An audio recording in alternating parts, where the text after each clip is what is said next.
Hello everyone, Ola Zaccheus here. I have a message for the week beginning 24th of July 2022.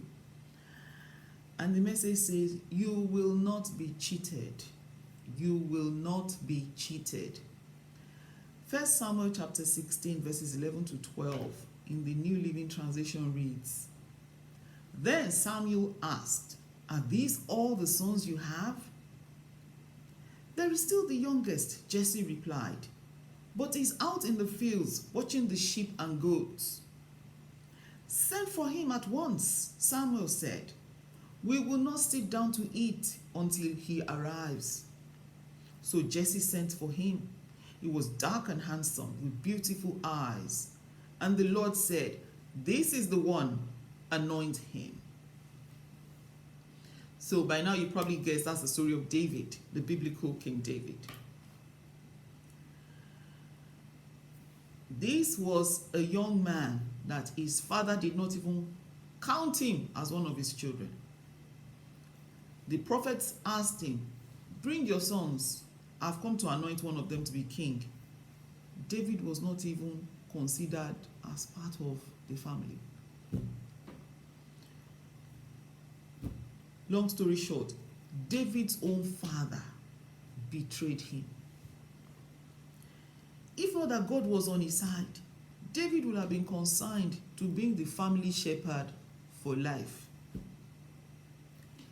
If God had not been for David, he would have been a backbencher for life.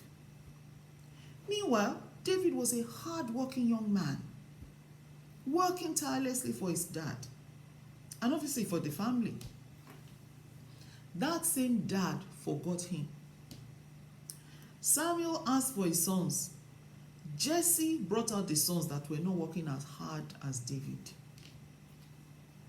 What injustice! What betrayal! From his own father, no less. Sometimes I just wonder, is there anything new in this world? Nothing. There's nothing new in this world. Even the Bible tells us that in Ecclesiastes, in the book of Ecclesiastes. So you imagine if David's own dad could look down on him. Why do you feel bad that people look down on you? If David's own dad thought he wasn't worthy to be a king, why do you feel bad when you're overlooked by people and they even call you all sorts of names? What David's father did to him was a betrayal of fatherhood. Jesse forgot to be a father when it came to David. But the story of David is very encouraging. It makes us to see that God is the overseer of the events of life. And it doesn't matter what people do to you, He will not allow you to be cheated. People may look down on you. They may think you are not worthy. They may betray you. But God will fight for you and defend you from the attempts they make against you to cheat you and to keep you down. No wonder Jesus said that the stone that the builders rejected has become the head of the corner. I heard a man of God say this recently, Pastor Dr. Paul Enenche. He said that the minute people reject you, you automatically become a candidate of God's favor. So you don't need to kick and fight that people are rejecting you. You just hold your peace. And God is going to show up for you. And that was what happened to David. The man that was overlooked for promotion was now, a time came that he was now the one taking care of the entire family when Saul was pursuing David and hunting down his life.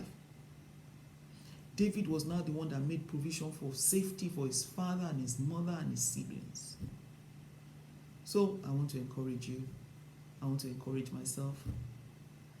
The Lord is working on our situation. The Lord never sleeps or slumbers, and He will ensure that you and I will never be cheated in every issues of our lives. In Jesus' name. Thank you for listening to me. I pray that you have a wonderful week filled with God's blessings. God bless you.